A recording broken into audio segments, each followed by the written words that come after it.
नमस्कार, news room live में आपका स्वागत है और मैं हूं आपके साथ शीतल शर्मा। न्यूज रूम लाइव की शुरुआत करेंगे, लेकिन उससे पहले एक नजर इस वक्त की सुर्खियों पर। तो आज की पहली बड़ी खबर, कुलगाम में आतंकियों के 2 मददगार गिरफ्तार किए गए हैं। पहलगाम में हमले के बाद यह बड़ी कार्रवाई करते हुए फिलहाल 2 मददगारों को गिरफ्तार किया है। यह पुलिस और सुरक्षा बलों की संयुक्त कार्रवाई में इन 2 आतंकियों को गिरफ्तार करने का काम किया गया है। अगली बड़ी खबर आज रहेगी, पुलवामा में 2 आतंकियों के घर ढहा दिए गए हैं और यह भी पहलगाम हमले के बाद बड़ा एक्शन लेकर 2 आतंकियों के घरों को पूरी तरह से ध्वस्त कर दिया है। यह बड़ी कार्रवाई मानी जा रही है। तो इसी को लेकर गुजरात में भी एक बड़ा एक्शन लेते हुए 500 से ज्यादा विदेशी नागरिक गिरफ्तार किए गए हैं और इसमें ज्यादातर विदेशी नागरिक जो है वो बांग्लादेश के बताए जा रहे हैं, जिस पर गुजरात सरकार ने कार्रवाई करते हुए सभी लोगों को फिलहाल गिरफ्तार किया है और आगे की कार्रवाई भी जारी है। अगली बड़ी खबर जिस पर विस्तार से चर्चा करेंगे, वक्फ कानून पर केंद्र का सुप्रीम कोर्ट में हलफनामा। केंद्र ने यह एफिडेविट सुप्रीम कोर्ट में दिया है वक्फ कानून को लेकर, क्योंकि वक्फ कानून को लेकर भी पूरे देश में इस वक्त विरोध चल रहा है।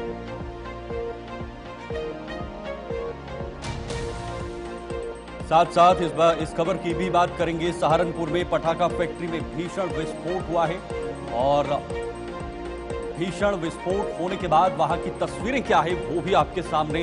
ये सारी बड़ी खबरें बताएंगे, आपको विस्तार से जानकारी देंगे। लेकिन सबसे पहले बड़ी खबर जो पहलगाम से है, जहां पर पहलगाम में हुए आतंकी हमले के बाद यह बड़ा एक्शन लिया है, जिसमें 2 आतंकियों के मददगारों को फिलहाल गिरफ्तार करने का काम किया गया है। यह बड़ी सफलता मिली है और ये कार्रवाइयां अब निरंतर इसी तरह से जारी रहेंगी। आतंकियों के 2 मददगारों को गिरफ्तार किया गया है। कुलगाम के कायमोह इलाके के खोकरपोरा से इन्हें गिरफ्तार किया गया है। कुलगाम में आतंकी जाकिर अहमद गनी का घर गिराया गया।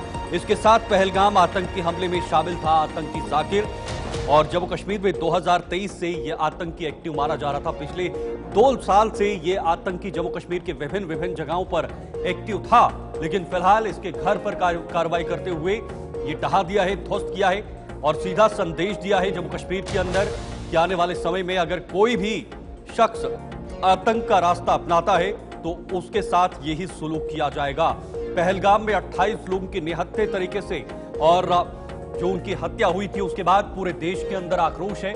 न सिर्फ देश बल्कि इसकी विदेश में भी इस वक्त आग देखने को मिल रही है। विदेश से कई ऐसे देशों ने भारत को 7 से 7 कदम मिलाने की बात कही है, भारत के साथ खड़े होने की बात कही है और आतंकवाद के खिलाफ लड़ाई लड़ने की बात भी सभी बड़े देशों ने कही है, जिसमें अमेरिका है, जिसमें रूस है, जिसमें इजराइल है, जिसमें जर्मनी है, जिसमें फ्रांस है। तमाम ऐसे देश है, इवन सऊदी अरब जहां पर प्रधानमंत्री मोदी दौरे पर गए थे, उन्होंने भी ये कहा है कि हम भारत के साथ हैं, क्योंकि ये आतंकवाद की लड़ाई है और आतंकवाद सिर्फ जम्मू कश्मीर के लिए नहीं, भारत के लिए नहीं, बल्कि पूरी दुनिया के लिए खतरा है और ये खतरा आगे ना बढ़े, इसको लेकर फिलहाल सभी देश एक मंच पर आकर ये सोच विचार कर रहे हैं, ये विचार विमर्श कर रहे हैं कि जल्द से जल्द आतंकवाद की कमर को तोड़ा जाए और जहां पर भी आतंक की जड़ें अभी हैं, उन जड़ों को कैसे काटा जाए, उसके बाद आतंक का सफाया किया जा सकता है। तो कुल मिलाकर भारत ने भी कुछ बड़े कदम उठाए हैं पाकिस्तान के विरुद्ध में, और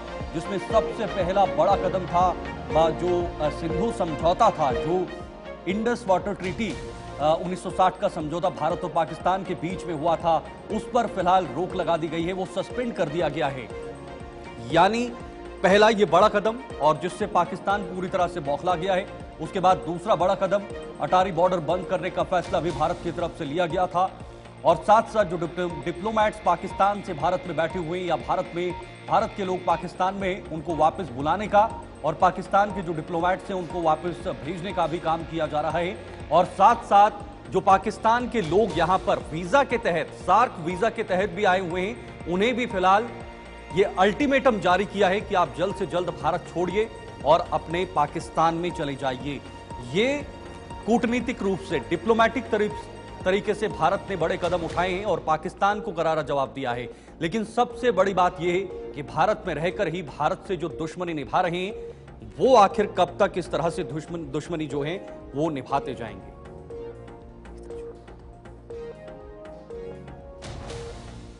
चलिए, विनोद कुमार जी वरिष्ठ पत्रकार इस वक्त हमारे साथ जुड़े हुए हैं और उन्हीं से डिस्कस करेंगे कि आखिर इस वक्त जो कार्रवाई लगातार हो रही है इसको लेकर भारत क्या और यहाँ पर आक्रामक रवैया अपना सकता है, क्या और बड़े फैसले यहाँ पर देखे जा सकते हैं। विनोद जी, पहलगाम आतंकी हमले के बाद लगातार सुरक्षा एजेंसियां हों या भारत सरकार हो, बड़े बड़े कदम ले रही है। आतंकियों के घर भी ढहाए जा रहे हैं और कुछ मददगारों को गिरफ्तार भी किया जा रहा है। बिल्कुल शीतल, आपने ठीक कहा। एनआईए बड़ी सख्ती कर रही है और ये आदेश केंद्रीय गृह मंत्री से भी आया है और प्रधानमंत्री नरेंद्र मोदी ने भी, और खुद एलजी मनोज कुमार सिन्हा ने कहा कि जो भी आतंकवादियों के मददगार हैं उनको ब्रीक किया जाए, क्योंकि जो नीचे वाला ग्रिड है जिसको हम ओवरग्राउंड वर्कर्स कहते हैं, वो अगर सक्रिय रहेंगे या उन पर अगर सख्त कार्रवाई नहीं होगी तो आतंकवाद का तंत्र और फैलता जाएगा। और मूलभूत बेसिक चीज़ यही रहती है कि ओवरग्राउंड वर्कर्स जो गाइड बन के आते हैं, जो इनको मैप देते हैं या इनको गाइड करते हैं या इनके रहने खाने पीने की व्यवस्था करते हैं, पहले उन पे अटैक होना चाहिए, यानी उनको रोक लगना चाहिए। ऐसा ही एनआईए निरंतर कर रही है और सख्ती से 4 आज लोगों को हिरासत में लिया गया है और लंबी फहरिस्त बनी हुई है। सिर्फ जम्मू कश्मीर प्रोविंस में नहीं, जम्मू प्रोविंस के कुछ ऐसे हलके हैं जहां पे रिसेंटली आतंकवाद पनपने लगा है, वहां पर भी एक फहरिस्त बनी हुई है। उन ओवरग्राउंड वर्करों के खिलाफ सख्त कार्रवाई की जाएगी। जैसे आपने कहा कि उनके संपत्ति को ध्वस्त किया जा रहा है, तो आगे भी ये सिलसिला चलता रहेगा। बिल्कुल, जिस प्रकार से घर ढहाए जाए हैं या जो मददगार हैं उन्हें गिरफ्तार किया जा रहा है, ये सीधा ये संदेश है, संकेत है भारत का कि आने वाले समय में अब उन लोगों को नहीं बख्शा जाएगा जो अपने देश के साथ ही इस तरह से गद्दारी कर रहे हैं और देश को अंदर अंदर से खोखला कर रहे हैं, आतंकवाद की सहायता करके या फिर खुद आतंकवाद की राह पर जाके। जी शीतल, अमूमन हमने देखा है कि जब सेना में नहीं, बीएसएफ हो, सीआरपीएफ हो, वहाँ पर जब अटैक होता है तो सरकार इतना गंभीर और संगीन हो जाती है। ये पहली मर्तबा है कि टूरिस्ट पर, इससे पहले भी आपने सुना ही होगा, कई बारात वाली बसेस जा रही हैं तो उनको खड़े कर करके एक समुदाय को अलहदा करके मार दिया जाता है। बहुत सारे मैसेकर हुए हैं, 30 सिंह पूरा हुआ है। लेकिन इस बार आपने देखा बदलता भारत कैसा है। 2014 के बाद से टूरिस्ट पर अटैक होता है, 28 टूरिस्ट मरते हैं और सरकार इतना बड़ा फैसला लेती है।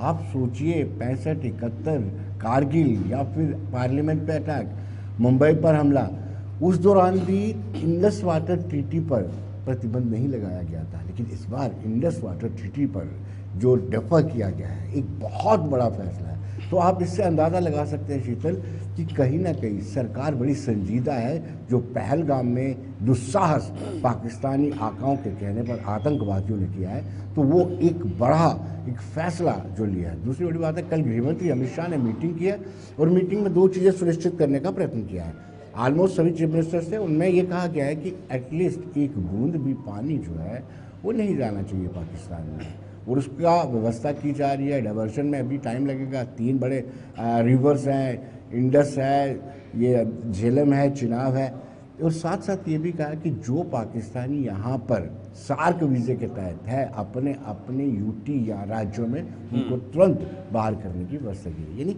बहुत संजीदगी से एक एक कदम उठाया जा रहा है। और बड़ी बात है, समूचे विश्व यानी पूरे वर्ल्ड के जो मेजर कंट्रीज हैं वो भारत के साथ खड़ी है, शाना बशाना। ठीक है, आऊंगा आपके पास। हमीद भट्ट भी इस वक्त हमारे साथ हमारे संवाददाता जुड़े हुए हैं, जरा उनसे भी जानकारी लेते हैं। हमीद, क्या जानकारी है इस वक्त वहां पर, क्योंकि सबकी नजरें कश्मीर पर गड़ाई हुई हैं और कश्मीर में लगातार कार्रवाइयां भी हो रही हैं। ये तो कार्रवाई जो है जो अमल में लाई जा रही है, कहीं ना कहीं लोग भी इससे नाराज भी है, क्योंकि उनके घर जो मिलिटेंट्स है किसी भी तरीके से किसी भी देश की किसी भी विद्या में वो शामिल हो सकते हैं। मगर यहाँ पे लोग ये कह रहे हैं कि जहाँ पे हम इस इंसिडेंट के बाद सामने आए हैं, काफी प्रोटेस्ट किए हैं, कैंडल लाइट जलाया है, नारे किए हैं, मगर मामला यहाँ पे है कि ये जो मिलिटेंट्स है उनके घर जो गिराए जा रहे हैं, उसका बाप या उसकी बहन या उसका भाई ने ऐसे इस मामले में उसका कोई भी हाथ नहीं है। वो कार्रवाई नहीं होनी चाहिए, रोकनी चाहिए, क्योंकि मामला इंसानियत का है। जहाँ पे उन्होंने जो भी मुलविस है इस पहलगाम अटैक में, उसको पूरी तरह से सजा मिलनी चाहिए। इसके लिए लोग सारे खड़े हैं, सारे लोग चाहते हैं कि उसकी इंक्वायरी हो, जो भी उसमें मुलविस पाया जाए उसके साथ सुलूक वो होना चाहिए जो कानून के अंदर है, उसके साथ वो सुलूक होना जरूर होना चाहिए। मगर यहाँ पे मामला ये भी है कि घर वाले बेघर हो रहे हैं। बेघर होना बहुत ही मुश्किल है। इससे हालातों में सुधार नहीं और भड़क सकते हैं। इसके लिए पूरी तरह से सिक्योरिटी यहाँ की इंतजामिया को ख्याल रखना चाहिए। जी बिल्कुल विनोद जी, आपके पास आऊंगा, लौटूंगा हमीद आपके पास। विनोद जी, डिप्लोमेटिकली भारत ने तो पाकिस्तान को सीधा जवाब दे दिया है और पाकिस्तान पूरी तरह से बौखला चुका है। पाकिस्तान के बड़े बड़े मंत्री सीधे सार्वजनिक तौर पर ऐसे बयान दे रहे हैं कि भाई या तो वहां पर पानी बहेगा या वहां उनका खून बहेगा, या तो वो चाइना के साथ डिप्लोमेटिकली भारत के खिलाफ दबाव बनाने की कोशिश कर सकते हैं। ये तो ठीक है, ये एक बड़े बड़े स्तर पर की कार्रवाई है, लेकिन अंदर यानी अपने देश के अंदर जो ऐसे लोग हैं जो अपने देश को खोखला करने की कोशिश कर रहे हैं, उन पर कार्रवाई करना कितना जरूरी है और अब समय आ चुका है कि उन पर बहुत ठोस कार्रवाई की जाए।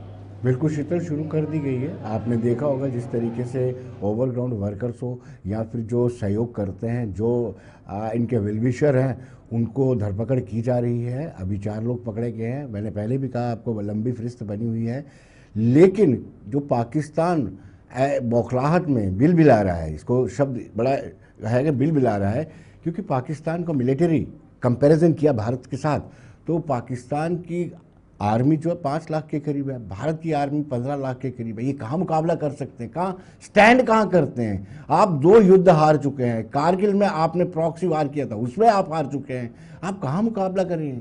क्या मतलब इतनी हिमाकत? आप बार बार आपके मंत्री ऐसे बोल रहे हैं कि जवाब दिया जाएगा, लहू लुहान किया जाएगा, पानी नहीं है तो उधर खून की नदियां बह जाएंगी। ये पॉसिबल है? और दूसरी ओर आप देखिए, डोनाल्ड ट्रंप समेत इजराइल ने भी खुलकर समर्थन किया और कहा कि जो भारत फैसला लेगा वो हम करेंगे। और किस मुंह से पाकिस्तान के मंत्री ऐसा कह रहे हैं? मुझे लगता है कि अपनी ही जनता को मिसलीड कर रहे हैं सहानुभूति हासिल करने के लिए। लेकिन सदाकत यह है कि अब जो पहलगाम में हुआ है उसकी आग, उसका गुस्सा, आक्रोश समूचे विश्व में है। ठीक है, बहुत बहुत शुक्रिया आपका विनोद जी, हमारे से जुड़ने के लिए। हमीद, आपका भी बहुत बहुत शुक्रिया, आपने जानकारी दी। आपको सीधे लिए चलते जरा प्रधानमंत्री मोदी थोड़ी देर में संबोधन करेंगे, लेकिन उससे पहले बड़ी खबर, 15वां रोजगार मेला शुरू हो चुका है। 51,000 युवाओं को जॉब लेटर वितरित किए गए हैं और 47 जगहों पर यह आयोजन हो रहा है। बड़ी जानकारी है, पीएम मोदी वीडियो कॉन्फ्रेंसिंग से कार्यक्रम में शामिल हुए हैं और वीडियो कॉन्फ्रेंसिंग के जरिए ही वो अपना संबोधन भी कर रहे हैं। ये 15वां रोजगार मेला शुरू हो चुका है, जिसमें कई सारे ऐसे नियुक्ति पत्र हैं, जो जॉब लेटर हैं, वो वितरित किए जा रहे हैं। लगभग 51,000 ऐसे जॉब लेटर हैं जो वितरित किए जा रहे हैं।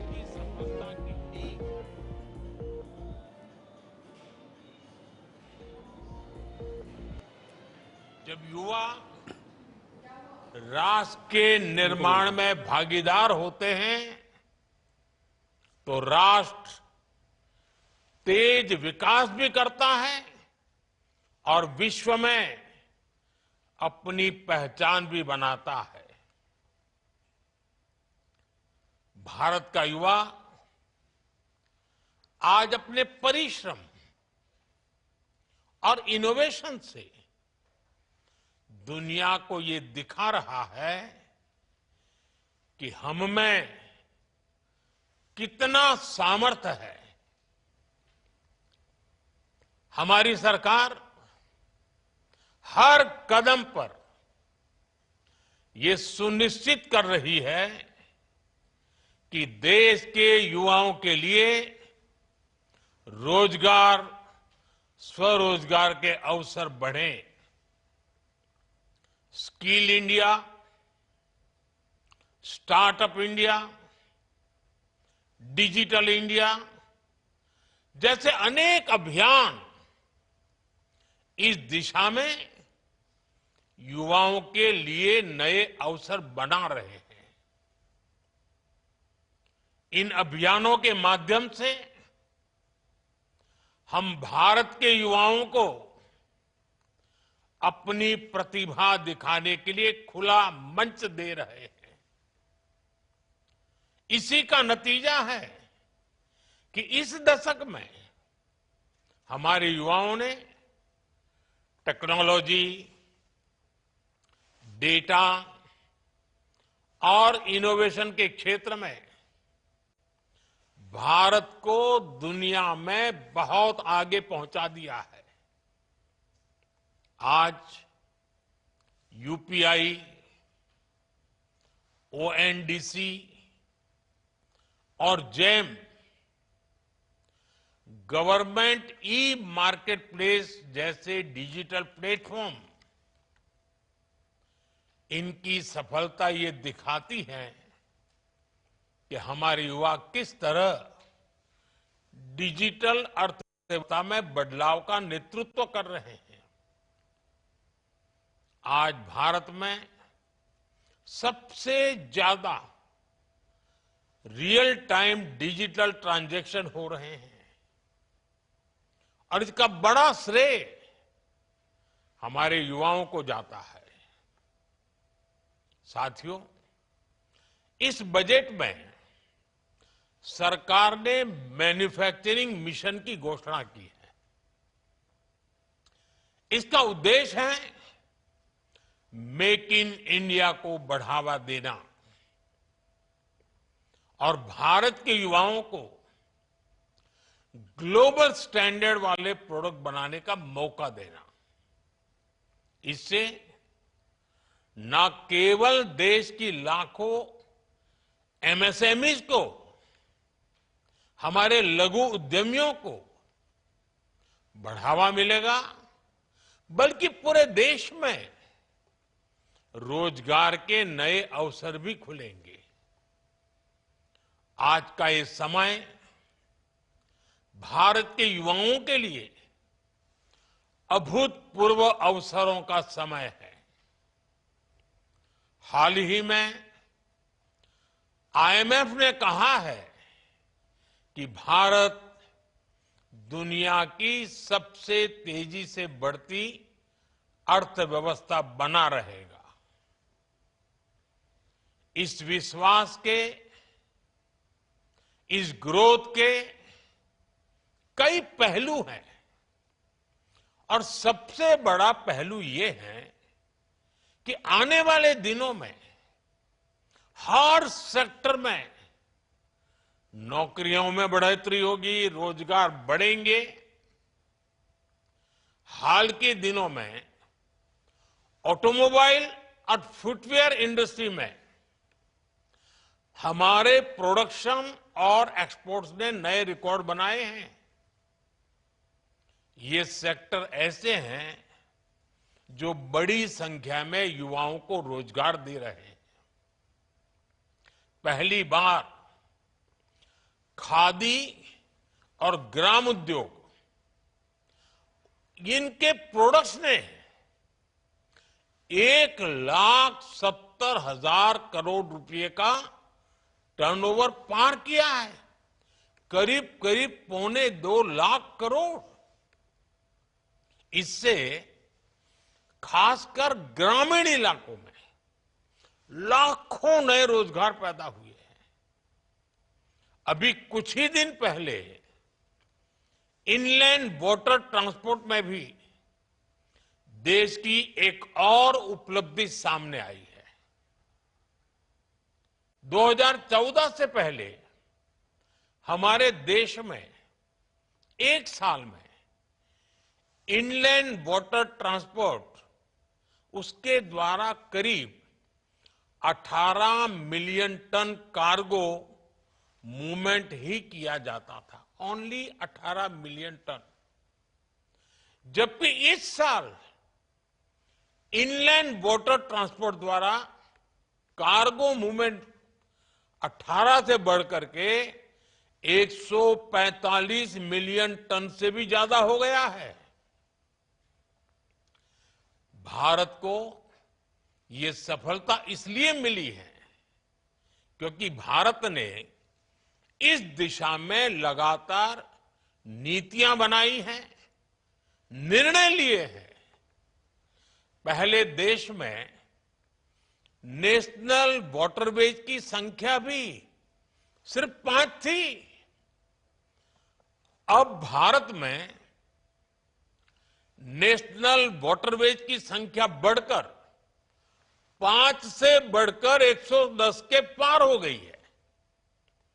पहले इन वाटरवेज की ऑपरेशनल लंबाई 2700 किलोमीटर के आसपास थी, यानी करीब करीब 2500 किलोमीटर से थोड़ा ज्यादा। अब ये भी बढ़कर करीब करीब 5000 किलोमीटर हो गई है। ऐसी सारी उपलब्धियों की वजह से देश में युवाओं के लिए नए नए अवसर बन रहे हैं। साथियों, कुछ ही दिन बाद मुंबई में world audio visual and entertainment summit यानी वेव्स 2025 का आयोजन होने जा रहा है। इस आयोजन के केंद्र में भी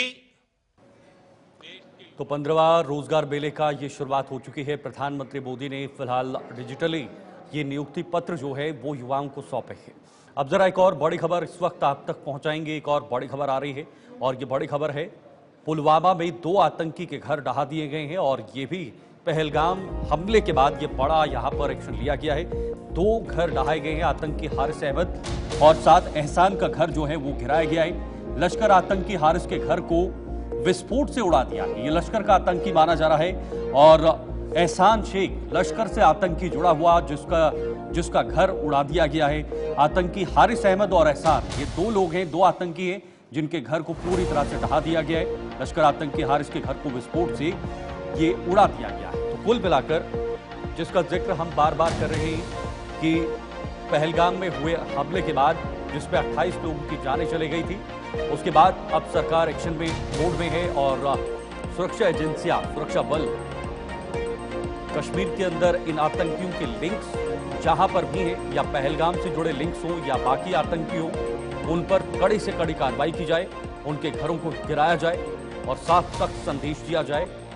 तो फिलहाल जो तस्वीरें आप देख रहे हैं ये वही हैं जहां पर ये कार्रवाइयां हो रही हैं और इन आतंकियों के घरों को तोड़ा जा रहा है, एक एक कर तोड़ा जा रहा है। ऐसी कई सारी कार्रवाइयां आने वाले समय में देखी जा सकती हैं, भविष्य में देखी जा सकती हैं, जिसको लेकर अभी से ये जो प्लान है ये तैयार किया गया है सरकार ने और इसका आगाज अभी से शुरू हो गया है। कुल मिलाकर पाकिस्तान में बैठे वो आका हों, पाकिस्तान में बैठे वो टेररिस्ट को प्लांट करने वाले लोग हों, टेररिस्ट को उत्पाद करने वाले लोग हों, या फिर भारत के अंदर ही यहाँ पर जो कुछ ऐसे लोग हैं जो भारत को खोखला कर रहे हैं, भारत के अमन चैन को खराब करने की कोशिश कर रहे हैं, भारत की आर्थिक स्थिति को, आर्थिक ढांचे को बढ़ते हुए नहीं देखना चाहते हैं, भारत के विकास को नहीं देखना चाहते हैं, भारत के इंफ्रास्ट्रक्चर को नहीं देखना चाहते हैं, भारत के विदेश नीति को नहीं देखना चाहते हैं, या भारत में जो बड़े बड़े आयोजन होते हैं जिसमें G20 से लेकर बाकी अन्य आयोजनों तक है,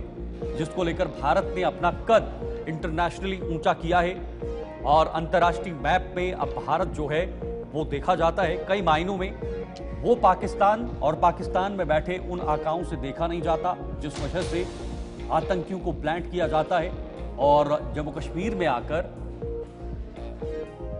इस तरह से हमलों को अंजाम दिया जा रहा है। लेकिन अब वो वक्त आ चुका है जब भारत ने कड़ा रुख अपनाया है, जिसका एक सबसे बड़ा उदाहरण भी आपके सामने है। सिंधु नदी जो समझौता था उस पर रोक लगाकर भारत ने यह बता दिया है कि भारत जो है वो कभी भी कोई बड़ा फैसला ले सकता है, क्योंकि पाकिस्तान ने कभी भी ये एक्सपेक्ट नहीं किया होगा कि भारत की तरफ से इतनी बड़ी कार्रवाई होगी। कई ऐसे युद्ध भारत और पाकिस्तान के बीच हुए, लेकिन उस समय भी भारत ने जो समझौता था इसको बंद नहीं किया। आदिल हमारे सहयोगी इस वक्त हमारे साथ जुड़े हुए हैं।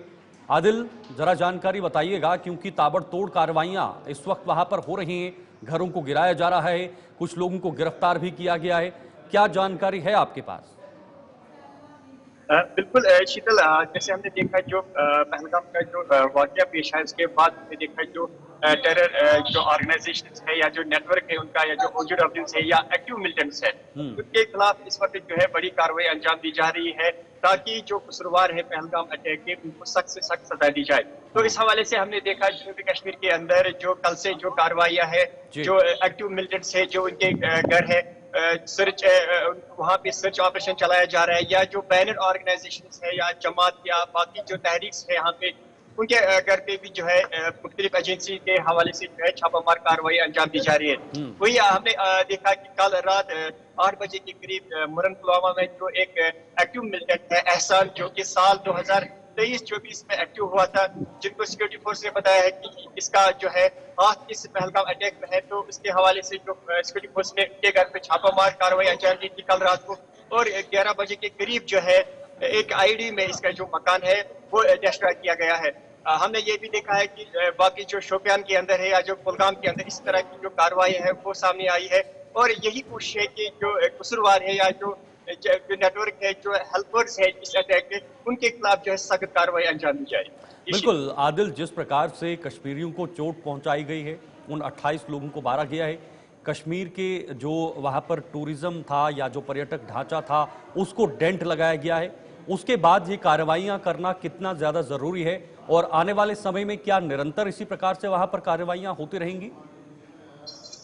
बिल्कुल शीतल, अगर हम देखेंगे जो कश्मीर इकोनॉमी की जो बैकबोन है वो टूरिज्म इंडस्ट्री मानी जाती है, और हमने देखा जो पिछले 2-3 सालों के अंदर यहाँ पे जो किस तरह से जो टूरिज्म था वो फ्लोरिश यहाँ पे हो रहा था, किस तरह से जो पर्यटक थे जो बाकी स्टेट से यहाँ आते थे, काफी अच्छा फ्लो था टूरिस्ट का, और इकोनॉमी भी अच्छी ग्रो हो रही थी। लेकिन कहीं ना कहीं जो अटैक हुआ है पहलगाम के अंदर, उससे काफी नुकसान हुआ है इस टूरिज्म इंडस्ट्री को, इस सेक्टर को, या इस वाबस्ता जो लोग हैं और उनका जो लोग है यहाँ कश्मीर में, चाहे वो आम लोग है या जो कहीं ना कहीं टूरिज्म सेक्टर से वाबस्ता जो लोग हैं, होटेलियर्स है या जो बाकी स्टेक होल्डर्स है, उन्होंने मुतालबा किया है पहले जिस दिन से इंसिडेंट हुआ है उसी दिन से ये मुतालबा कर रहे हैं कि जिन्होंने ये कार्रवाई अंजाम दी है पहलगाम के अंदर, जो मासूमों का कत्लेआम किया है, उनके खिलाफ सख्त कार्रवाई होनी चाहिए। और इस दुख के जो समय है इस वक्त कश्मीर के अवाम जो है बराबर उनके साथ में है।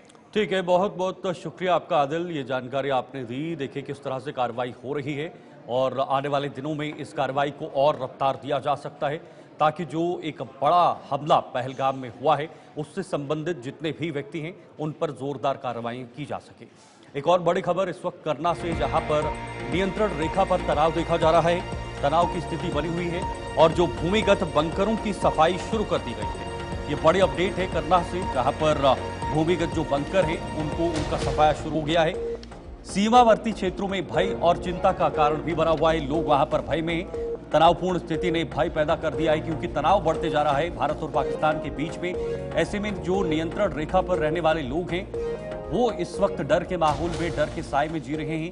जाहिर सी बात है, जब इतना बड़ा मामला भारत पाकिस्तान के बीच हुआ है, ऐसे में अब इन लोगों की चिंताएं बढ़ गई हैं। इन लोगों का ये भी जो चिंता की लकीरें हैं वो बढ़ रही हैं। ऐसे में अब देखना होगा फिलहाल नियंत्रण रेखा पे किस तरह से इन लोगों को इनकी सुरक्षा को आश्वासन दिया जाएगा, इनकी सुरक्षा सुनिश्चित की जाएगी, ये बड़ा सवाल है। लेकिन फिलहाल तनावपूर्ण स्थिति ने लोगों में भय पैदा किया है। भारत पाकिस्तान के बीच बढ़ता हुआ तनाव अब जो बॉर्डर इलाके में रहने वाले लोग हैं, जो नियंत्रण रेखा पर रहने वाले लोग हैं, उनको काफी ज्यादा दिक्कत हो सकती है।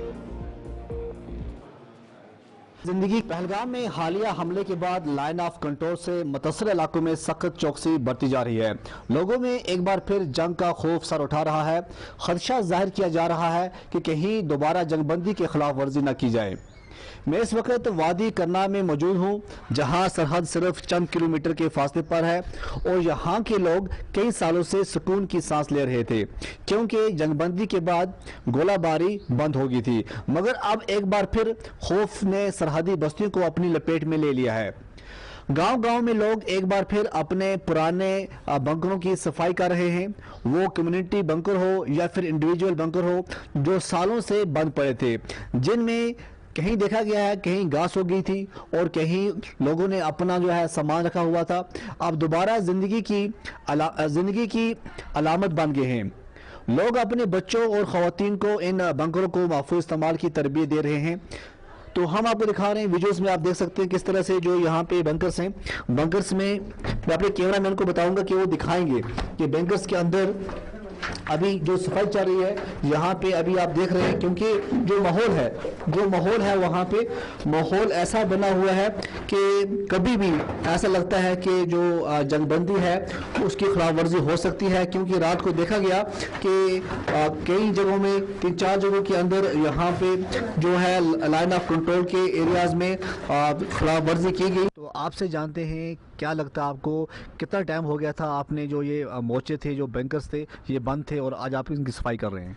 देखिए, ये जो पहलगाम अटैक हुआ उसके बाद यहाँ हमारे को यहाँ टंगडार करना में LOC है, ये बड़ा एरिया है, यहाँ बहुत टेंशन हो रही है। रात से ये एक मैसेज भी है कि भाई अपने बंकर जो है उनको साफ़ रखिए। तो जो किसके पास पर्सनल बैंकर है वो भी हमने मतलब उसको भी साफ़ किया है, जिनके पास कम्युनिटी बैंकर हैं वो भी साफ़ करके रखे हैं। मतलब एक दहशत फैली हुई है इलाके में, डर और खौफ का माहौल है अभी। तो अब ये हम कहना चाहते हैं कि अगर पाकिस्तान एक फायर करेगा या हम 100 फायर मारेंगे उनको। तो आप मुझे बताइए यहाँ पे कम्युनिटी बैंकर्स कितने हैं और जो बाकी अगर हम बात करें इंडिविजुअल बैंकर्स कितने बनाए गए हैं? देखिए, हमारे जो इस एरिया में टंगडार सी है, पंचायत टंगडार सी है, इसमें तो कम्युनिटी बैंकर कोई नहीं है।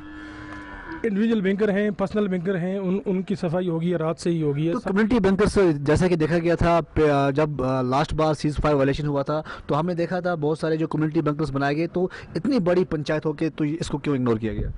यहाँ असल में यहाँ बैंकर हमारे को आया था, कम्युनिटी बैंकर तो सैंक्शन हुआ था, लेकिन लोकेशन नहीं मिली, अच्छी लोकेशन नहीं मिली, ज़मीन कम है यहाँ, उसकी वजह से ये मतलब स्किप हो गया हो। तो ये कर्रा के लोगों की बातें आपने सुनी, किस तरह से वहां पर माहौल इस वक्त बना हुआ है। अब जरा आगे बढ़ेंगे, अब बात होगी गुजरात की, जहां पर कई सारे लोगों पर शिकंजा कसा गया है सरकार की तरफ से। और पहलगाम हमले के बाद अहमदाबाद सूरत पुलिस की ये बड़ी कार्रवाई, जिसमें गुजरात में 500 से ज्यादा विदेशी नागरिक गिरफ्तार किए गए हैं। ये गिरफ्तारी बहुत बड़े स्तर पर हुई है। 500 से ज्यादा लोग, जिसमें ज्यादातर जो बांग्लादेशी हैं वो बताए जा रहे हैं, जिन पर कार्रवाई करते हुए उन्हें फिलहाल गिरफ्तार किया गया है। और इसमें ज्यादातर लोग बांग्लादेशी बताए जा रहे हैं। जम्मू कश्मीर के पहलगाम में आतंकी हमले के बाद गुजरात सरकार ने विदेशी नागरिकों के खिलाफ बड़ा एक्शन लिया है। अहमदाबाद और सूरत में देर रात पुलिस ने कई इलाकों में छापा मारा और 500 से ज्यादा लोगों को हिरासत में लिया है। इनमें ज्यादातर बांग्लादेशी नागरिक हैं। अहमदाबाद में करीब 454 और सूरत में करीब 100 से ज्यादा लोगों को पकड़ा गया है। फिलहाल इन सभी से पूछताछ की जा रही है और जरूरी दस्तावेजों की जांच भी चल रही है। कुछ लोगों के पास से भारतीय आधार कार्ड भी मिले हैं। ये बहुत बड़े चिंता का विषय है कि जो बांग्लादेश के लोग भारत में बसे हुए हैं, उनके पास कुछ भारतीय कार्ड यानी भारतीय आधार कार्ड भी बनाए गए। गुजरात से ब्यूरो चीफ इस खबर पर हमारे साथ इस वक्त जुड़े हुए हैं। मैं सीधे जरा उनके पास जाकर इस वक्त जानकारी लेने की कोशिश करूंगा कि आखिर पूरा मामला क्या है और किस तरह से इस बड़ी कार्रवाई को वहां पर अंजाम दिया गया है। सीधे उनके पास जाकर महिपाल सिंह राठौर हमारे साथ बने हुए। अब महिपाल, पुलिस का कहना है कि गुजरात में जो कार्रवाई हुई है ये एक सबसे बड़ी कार्रवाई है, खासतौर पर उन लोगों के खिलाफ जो अवैध रूप से रह रहे हैं या जो बाहरी लोग हैं। इसमें बताया जा रहा है कि ये ज्यादातर लोग बांग्लादेश के लोग हैं जो वहां पर बस रहे हैं और किन्हीं के पास आधार कार्ड भी बने हुए हैं। बिल्कुल ठीक है। ये जो बड़ी सी कार्रवाई हुई है इसमें ज्यादा से ज्यादा 457 से भी ज्यादा लोगों को यहाँ पे पकड़ा गया है, जिनके पास से कहीं न कहीं जो इंडिया के आइडेंटिटी कार्ड जैसे कि आधार कार्ड और वोटर ID कार्ड ऐसा भी उनके पास से मिला है। और हालांकि ये सारे कई सालों से यहाँ गुजरात में अहमदाबाद में आए हुए चंडोला तालाब के आसपास के इलाके में रहते थे और कई सालों से रहने के बावजूद उनके पास में उन्होंने ये आइडेंटिटी कार्ड जैसे कि भारतीय नागरिकता उन्होंने लेके रखी थी। उन लोगों को अभी फिलहाल जो गुजरात पुलिस है उन्होंने क्राइम ब्रांच ने पकड़ लिया है, उनको भी हिरासत में लिया है। और जिस तरह से ऊपर जो होम मिनिस्ट्री से जो ऑर्डर आया है उसी के तहत उनके ऊपर कार्रवाई करने का अभी सिलसिला चालू कर दिया गया है। लेकिन महिपाल, बड़ी बात तो ये भी है ना कि बांग्लादेश से लोग गुजरात तक कैसे पहुंच गए, किन राज्यों से वो गुजरे और कहां से कहां तक पहुंच गए, और कुछ के पास अगर आधार कार्ड भी पाए गए हैं तो ये किसकी लापरवाही है? जिस तरीके से ये बातें देखी जाए तो कहीं ना कहीं प्रशासन की इसमें लापरवाही पूरी की पूरी मानी जा सकती है, क्योंकि कई सालों से ये लोग रहते हैं, अभी के नहीं है। तब से आके ये लोग रह रहे हैं और प्रशासन को भी मालूम होता है कि ऐसे लोग यहाँ पे रहते हैं, बांग्लादेश से आए हुए हैं, यहाँ के नहीं है, पाकिस्तान से भी हो सकता है। तो उन लोगों की जो यहाँ नागरिकता पत्र जो है यहाँ पे उनको देना सबसे बड़ी बात होती है। वो सवाल सबसे बड़ा प्रशासन के ऊपर भी खड़ा होता है, लेकिन औचित्य के आधार पे उन लोगों के ये सारे आईडी कार्ड दिए गए और उनको वैधता दी गई है, यानी कि सबसे बड़ा प्रशासन का भी सवाल है। और कहीं ना कहीं साथ ही साथ में कुछ ना कुछ नेता भी हो सकता है जो कि इन लोगों को सपोर्ट कर सकता है, जैसे कि बांग्लादेशी है तो कहीं ना कहीं उनके सपोर्ट में जो भी काम करता है वो लोग भी हो सकता है। महिपाल, इनकी गिरफ्तारी के बाद अब अगला कदम क्या होगा? अगला कदम क्या होगा इनकी गिरफ्तारी के बाद? क्या इन्हें रवाना कर दिया जाएगा? बिल्कुल, यहाँ पे जो सरकार का जो काम है, इन लोगों को गिरफ्तार किया गया है और जो भी यहाँ पे क्रिमिनल एक्टिविटीज कर रहे थे उन लोगों को हिरासत में लिया जाएगा, उनके ऊपर कड़े से कड़े एक्शन लिया जाएगा और दूसरे जो लोग हैं इनको पकड़े गए हैं उनको यहाँ से रवाना किया जाएगा, बांग्लादेश वापस भेजा जाएगा, या फिर अगर वो पाकिस्तान के हुए तो पाकिस्तान में भी उनको वापस भेजा जा सकता है। जी सर। तो क्या कुछ इसमें पाकिस्तान के नागरिक भी बताए गए हैं क्या? ज्यादातर बांग्लादेशी हैं, पाकिस्तान के हैं, तो कितने सारे लोग हो सकते हैं? बिल्कुल, जिस तरीके से शीतल बात करें तो यहाँ ज्यादातर जितने भी लोग हैं बांग्लादेश से ही मालूम पड़ रहा है कि बांग्लादेशी लोग ही है, लेकिन कहीं ना कहीं जांच में ऐसा मालूम हो सकता है कि कुछ ना कुछ 5 से 10 लोग ऐसे भी हो सकते हैं कि जो पाकिस्तान से भी हो सकता है, क्योंकि पाकिस्तान का कई सारा जो नेटवर्क जो है इन लोगों का यहाँ से चलता रहता है। और बांग्लादेश के जो इलाके जो चंडोला तालाब यहाँ गुजरात में माना जाता है, अहमदाबाद में, वहाँ के आसपास में ये सारे लोग रहते हैं। शीतल, तो क्या आगे फिर ये नंबर बढ़ सकता है, आंकड़ा बढ़ सकता है, कुछ और लोगों पर भी कार्रवाई हो सकती है? क्योंकि अब जब इसको छेड़ दिया है तो पूरी तरह से छेड़ना पड़ेगा। बिल्कुल शीतल, ये जो बात हुई अभी, ये जो बात है अभी ये अहमदाबाद से ही है कि 457 लोगों को यहाँ पकड़ा गया है। अभी बात करें भुज में भी, कच्छ में भी, साथ ही साथ में सूरत में भी, बड़ौदा में भी, कई सारे शहर है, कई सारे इलाके हैं, वहां से भी ऐसे अवैध लोग पकड़े जा सकते हैं और जिन्होंने अभी वैधता प्राप्त करने के लिए यहाँ के पहचान पत्र है वो भी बनाए हुए होंगे, तो उनके ऊपर भी कार्रवाई हो सकती है, उनको भी ये मुद्दा जो छेड़ा है तो इसको पूरा किया जाएगा। ऐसी पूरी बात प्रशासन की ओर से और सरकार की ओर से सुनने को मिल रही है। महिपाल, अब ये मुद्दा सिर्फ गुजरात तक सीमित नहीं रहा बल्कि पूरे देश का मुद्दा बन गया है। जो भी अवैध तरीके से रह रहे हैं, घुसपैठिए हैं, बांग्लादेश से हो या पाकिस्तान से हो, उनको जल्द से जल्द कैसे बाहर निकाला जाए? बिल्कुल शीतल, जिस तरीके से सबसे पहले तो ये पहचान करनी होगी कि ये लोग कहाँ से हैं और किस तरह से कितने सालों से यहाँ पे रह रहे थे और उनका काम क्या था। ये सारी चीजें यहाँ प्रशासन यहाँ पे मुस्तैदी से ये काम करके पता लगाएगी और उन लोगों को पकड़ेगी, पकड़ने के बाद में उनको डिप्लॉय करेगी, यानी कि कहीं ना कहीं रोहिंग्या भी हो सकते हैं, बांग्लादेशी भी हो सकते हैं, या फिर पाकिस्तानी भी हो सकते हैं, या फिर कुछ और जगहों से, तो उन लोगों को पकड़ा भी जाएगा, उन लोगों को वापस भेजा जाएगा। जी, बहुत बहुत शुक्रिया आपका महिपाल, इस जानकारी साझा करने के लिए। बहुत सारे लोगों को फिलहाल वहां पर गिरफ्तार किया गया है, लेकिन पाकिस्तान का पानी रोकने या मोड़ने जाने पर पाक जो है वो तिलमिला गया है। पाकिस्तान पीएम शहबाज का बड़ा बयान सामने आया है, पानी रोकने की किसी भी कार्रवाई को युद्ध की कार्रवाई मानी जाएगी। देखिए, बहुत बड़ा बयान, एक और बयान पाकिस्तान की तरफ से। भारत की कार्रवाई से पाकिस्तान में दहशत का माहौल है। पाकिस्तान पूरी तरह इस वक्त तिलमिलाया हुआ नजर आ रहा है। पाकिस्तान की तिलमिलाहट सिर्फ और सिर्फ उनके अंदरूनी तक नहीं, बल्कि अब वो सीधा तौर पर, सार्वजनिक तौर पर मीडिया के सामने आकर भी बयानबाजी कर रहे हैं। चाहे वो पाकिस्तान के विदेश मंत्री हों, चाहे वो पाकिस्तान के रक्षा मंत्री हों, चाहे वो पाकिस्तान के खुद प्रधानमंत्री हों। पहले एक बयान दिया गया कि भारत ने जो पानी रोका है, उन्होंने युद्ध का न्योता दिया है। ये युद्ध का न्योता जैसा है, ये युद्ध को इनवाइट किया जा रहा है। ये एक सबसे बड़ा बयान पहले आया था। उसके बाद दूसरा बयान जो आया वो सामने आया, उसमें कहा गया कि अगर पानी नहीं बहेगा तो फिर आपका खून बहेगा। यानी भारत को इस तरह से धमकी पाकिस्तान की तरफ से दी गई। लेकिन अब ये प्रधानमंत्री का जो बयान आया है, उन्होंने कहा है कि पानी को रोकना ये सीधे युद्ध है और एक युद्ध छेड़ता है। क्या पाकिस्तान प्रॉक्सी वॉर चाहता है? क्या पाकिस्तान इस तरह बढ़ रहा है या पाकिस्तान की यह मंशा है? अब अंतर्राष्ट्रीय मंचों पर इस पूरे मामले का निराकरण क्या निकलेगा, ये देखना होगा।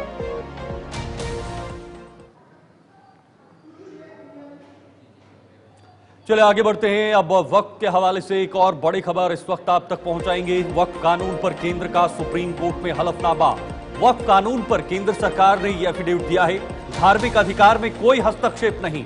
केंद्र सरकार ने कहा, क्योंकि जवाब मांगा था 7 दिन का, केंद्र ने सभी याचिकाएं खारिज करने की मांग की है और वक्फ कानून पर 5 मई को सुनवाई होगी।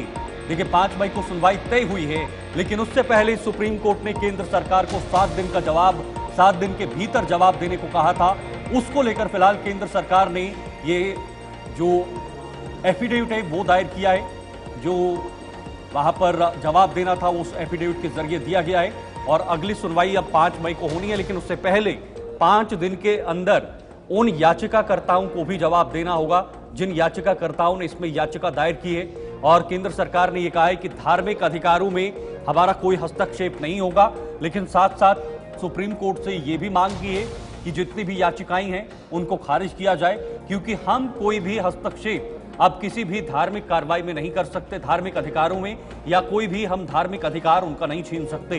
तो अब देखना होगा वक्फ कानून को लेकर सुप्रीम कोर्ट 5 मई को जब सुनवाई होगी तो उस समय क्या फैसला लेता है। उज्जवल कुमार हमारे संवाददाता हमारे साथ जुड़े हुए हैं। उज्जवल, वक्फ कानून का मुद्दा एक बहुत बड़ा मुद्दा है और फिलहाल सुप्रीम कोर्ट ने उस पर 7 दिन का जवाब मांगा था, 7 दिन के भीतर जवाब देना था। फिलहाल केंद्र सरकार ने एक हलफनामा दिया है, उसमें लिखा गया है कि भाई धार्मिक गतिविधि में हमारा कोई हस्तक्षेप नहीं होगा। बिल्कुल, देखिए सुप्रीम कोर्ट में जब ये मामले की सुनवाई हुई 17 अप्रैल को, तो 17 अप्रैल को सुप्रीम कोर्ट ने जो है वो केंद्र सरकार से जो है ये कहा था कि आप 7 दिन के भीतर जो है जो सुनवाई हो रही है अपना जो हलफनामा है, अपना जो जवाब है वो दाखिल करे। जिसके बाद कल जो है सुप्रीम कोर्ट ने केंद्र सरकार में सुप्रीम कोर्ट के अंदर जो है वो केंद्र सरकार की तरफ से केंद्र ने जो है अपना जवाब दाखिल किया है। और देखिए तकरीबन 1332 पन्नों का जो हलफनामा है वो केंद्र सरकार ने अपनी तरफ से इस मामले में जो है सुप्रीम कोर्ट के अंदर दाखिल किया है। लेकिन इस 1300 पन्ने का जो हलफनामा दाखिल किया है इसमें से जो मुख्य बातें हैं वो 7 पॉइंट हैं जो दर्शकों को जानना जरूरी है। शीतल, सबसे पहला जो केंद्र सरकार ने कहा है, सबसे पहला जो मेन पॉइंट है वो ये है कि केंद्र ने माना है कि केंद्र ने कहा कि वक्फ संशोधन अधिनियम संसद द्वारा संवैधानिक रूप से पारित किया गया है और ये पूरी तरह से वैध है। ये जो है अपने हलफनामे में जो है सुप्रीम कोर्ट में जो दाखिल किया है केंद्र सरकार की तरफ से कहा गया है। और इसके साथ ही उन्होंने ये भी बताया कि इसे संयुक्त संसदीय समिति यानी ज्वाइंट पार्लियामेंट्री कमेटी यानी जेपीसी की जो बैठकें हुई थी उसमें बताया गया कि कितनी बैठकें हुई थी, 36 बैठकों में तकरीबन 97 लाख से अधिक हस्ताक्षरों के सुझाव और देश के 10 शहरों में जनता के विचार के आधार पर जो है किया गया था। ये जो है पहली बात जो इम्पोर्टेंट है वो इस हलफनामे में केंद्र की तरफ से कही गई है। इसके अलावा जो दूसरा तर्क सरकार ने दिया, सरकार ने ये तर्क दिया कि सुप्रीम कोर्ट किसी भी कानून को केवल कुछ प्रावधानों पर आंशिक जो है अंतरिम रोक नहीं लगा सकता है। और इसके साथ ही उन्होंने जो तीसरी बात है वो ये कही है कि केंद्र ने स्पष्ट किया है कि वक्फ कोई धार्मिक संस्था नहीं है। तो ये सबसे बड़ी एक बात है जो हलफनामे में केंद्र की तरफ से कही गई है। बल्कि केंद्र ने ये कहा कि ये धार्मिक संस्था नहीं है, ये एक वैधानिक निकाय है। ये जो है वो केंद्र की तरफ से कहा गया है। और इसमें उन्होंने ये कहा कि जो मुतवल्ली है उसका काम धर्मनिरपेक्ष और प्रशासनिक है, ना कि धार्मिक है। तो यानी मुतवल्ली को लेकर जो है हो रही थी उस पर भी जो है कहीं ना कहीं सुप्रीम कोर्ट ने केंद्र ने अपना जो जवाब है वो दाखिल किया, अपना रुख जो है वो स्पष्ट किया है। इसके बाद जो वक्फ बाय यूजर, इसको भी लेकर जो है काफी ज्यादा जो है लोग अपना आपत्ति जता रहे थे जिन्होंने याचिकाएं डाली हैं और इसको लेकर भी जो है वो बवाल मच रहा था। तो 5वां पॉइंट यही है। 5वें पॉइंट में सरकार ने जो केंद्र ने जवाब दाखिल किया उसमें ये कहा है कि पिछले 100 वर्षों से वक्फ की संपत्तियों को केवल पंजीकरण के बाद ही मान्यता दी जाती है, मौखिक दावों के आधार पर नहीं दी जाती, इसलिए संशोधन जरूरी था। ये जो है ये जो हलफनामे में लिखा गया है इसका इम्पैक्ट आने वाले समय यानी जिस दिन सुनवाई होगी उस पर भी पड़ेगा, उस फैसले पर भी पड़ेगा?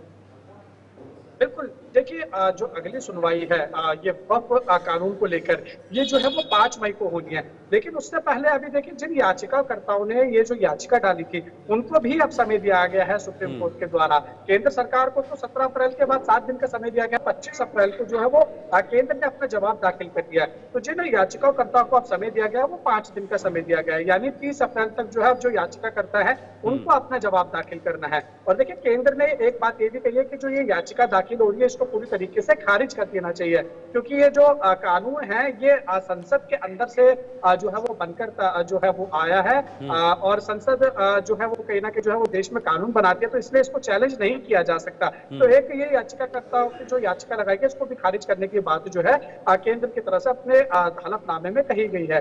लेकिन अभी देखिए 30 अप्रैल को तक का जो टाइम है वो याचिकाकर्ताओं के पास है और केंद्र ने जो जवाब दाखिल किया उसके जवाब में अपना जवाब जो है वो दाखिल करना है। फिर उसके बाद अगली सुनवाई जो है वो 5 मई को होगी सुप्रीम कोर्ट। तो केंद्र सुप्रीम कोर्ट ने उज्जवल ये भी कहा है, जिन याचिकाकर्ताओं ने याचिका दी है उनको कहा है कि भाई आप एक साथ बैठिए और कुछ मुख्य जो आपकी चीजें हैं उनको लाइए, उन्हीं पर हम सुनवाई कर सकते हैं। इतनी याचिकाओं को हम नहीं सुन सकते और इतनी फाइल्स हम नहीं खोल सकते। तो क्या यहां से भी एक असर जो है वो देखने को मिल सकता है याचिकाकर्ताओं को लेकर?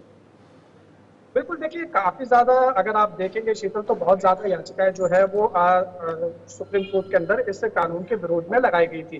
तो जब ये सुनवाई हो रही थी उसी दौरान तो सुप्रीम कोर्ट ने साफ कह दिया था कि ये बहुत ज्यादा याचिकाएं हैं, आप इनको एक याचिका में जो है वो क्लब करके लाइए ताकि इसको सुनने में आसानी हो।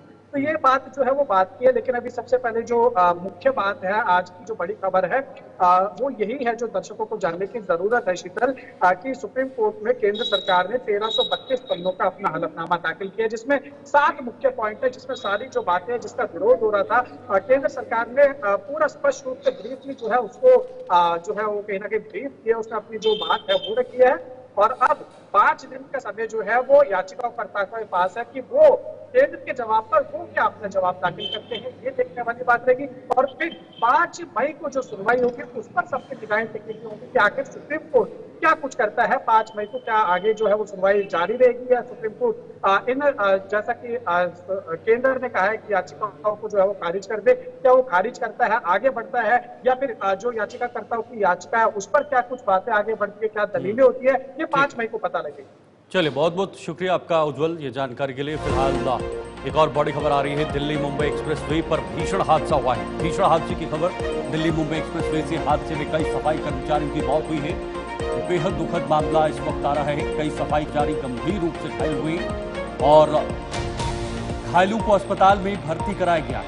जो घायल हैं उन्हें अस्पताल में भर्ती कराया गया, उनका उपचार वहां पर चल रहा है। लेकिन ये बड़ा मामला दिल्ली मुंबई एक्सप्रेस वे पर ये भीषण हादसे की खबर इस वक्त आ रही है और हादसे में जो कई सफाई कर्मचारी हैं जिनकी मौत हुई है, अभी तक यह आंकड़ा सामने नहीं आ पाया है, इसकी पुष्टि नहीं हुई है कि कितने लोगों की इसमें मौत हुई है। लेकिन ये कहा जा रहा है कि कई सफाई कर्मचारी हैं जिन इसके साथ साथ बाकी अन्य जो घायल लोग हैं उन्हें उपचार के लिए अस्पताल में भर्ती कराया गया है, उनका उपचार भी वहां पर चल रहा है।